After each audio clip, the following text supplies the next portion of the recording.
نتكلم النهاردة عن الشد العضلي في الساق والفخذ. ودي حالة شائعة بيشعر فيها الشخص بتشنج مؤلم ومفاجئ في العضلات. ممكن يحصل في أي شخص وفي أي عمر، وعادة بيحصل الشد العضلي في عضلات الساق أو الفخذ أثناء النوم أو بعد ممارسة نشاط بدني. وهنتكلم بشرح مفصل عن أسباب الشد العضلي والعلاج المتاح له. أول الأسباب الشد العضلي، أول حاجة الإجهاد. رقم واحد الإجهاد العضلي، جهد زائد عن طاقة العضلات يجعلها عرضة للتشنجات خلال التمارين الطويلة. السبب الثاني نقص السوائل في الجسم يؤدي لاختلال البوتاسيوم والمغنيسيوم والكالسيوم، وده بيسبب تقلصات مفاجئة في العضلات. نقص بعض المعادن الغير البوتاسيوم والكالسيوم يؤدي إلى حدوث شد عضلي. هذه المعادن ضرورية لتوازن عمل العضلات والأعصاب. السبب اللي بعد كده ضعف الدورة الدموية. ضعف تدفق الدم إلى العضلات يؤدي إلى نقص امدادات الأكسجين والمواد الغذائية إلى العضلات، مما يسبب التشنج العضلات، كما يحدث في حالات تصلب شرايين أو انسداد الأوعية الدموية. السبب اللي بعد كده الجلوس أو الوقوف لفترات طويلة، واتخاذ وضعية معينة لفترة طويلة زي الوقوف أو الجلوس دون تحريك الساقين يمكن يؤدي إلى تصلب العضلات وتشنجها. السبب اللي بعد كده التعرض للبرد. البرودة الشديدة تؤدي إلى انقباض العضلات وبالتالي حدوث تشنجات. خلال فترة الحمل قد يتسبب الضغط الزائد على الأوعية الدموية وارتفاع الطلب على المعادن لحاجة الجسم وتكوين الجنين إلى زيادة احتمالية حدوث الشد العضلي، خاصة في الثلث الأخير من الحمل.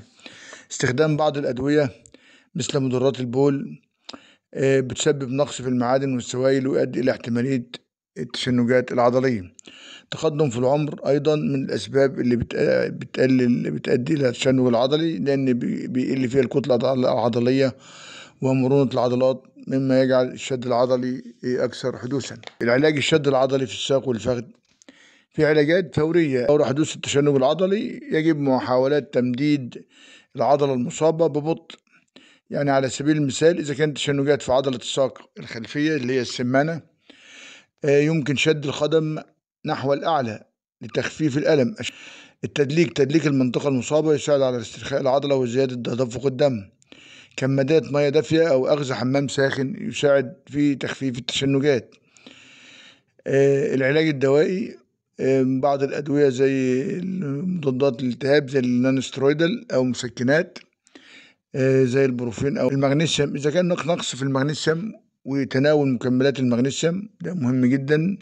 مرخيات العضلات أو مصر اللاكسنت في حالات شديدة أو متكررة قد يصف الطبيب بعض أنواع المرخيات العضلات. العلاجات الوقائية، إن أنا أشرب كميات كافية من الماء طوال اليوم، بيمنع الجفاف ويحافظ على توازن الإلكتروليتات في الجسم. التغذية السليمة، تناول أطعمة غنية بالبوتاسيوم مثل الموز والبطاطس والأفوكاتو، بالإضافة إلى مصادر الكالسيوم والمغنيسيوم زي المكسرات ومنتجات الألبان. ده بيساعد في منع حدوث التشنجات. تمارين الإطالة بانتظام بيساعد في زيادة مرونة العضلات ويقلل من فرصة حدوث التشنجات، خصوصا إذا تم التركيز على عضلات الساقين والفخذين. الحفاظ على وضعية سليمة في الجلوس أو الوقوف، وتجنب الوقوف أو الجلوس لفترات طويلة دون تحريك الساقين. ارتداء أحذية مريحة تدعم القدمين بشكل صحيح يساعد على تقليل الضغط على العضلات. الحرص على تدفئة الجسم، يعني يجب التجنب التعرض للبرد الشديد خصوصا في الشتاء للحفاظ على عضلات الجسم دافئة. بعض الأحيان بنحتاج علاج طبيعي.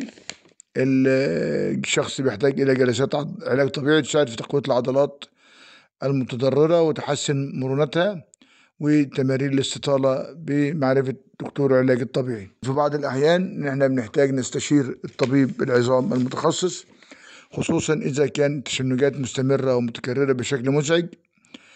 ممكن يطلب لنا بعض الفحوصات واللازمة والتحاليل اللازمة.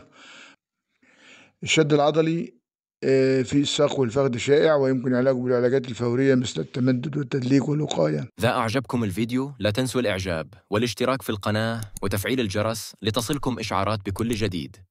شكراً لكم على المشاهدة، ونتمنى لكم صحة جيدة وحركة أفضل. كان معكم دكتور أحمد رؤوف الشلوفي، استشاري جراحة العظام والمفاصل والعمود الفقري.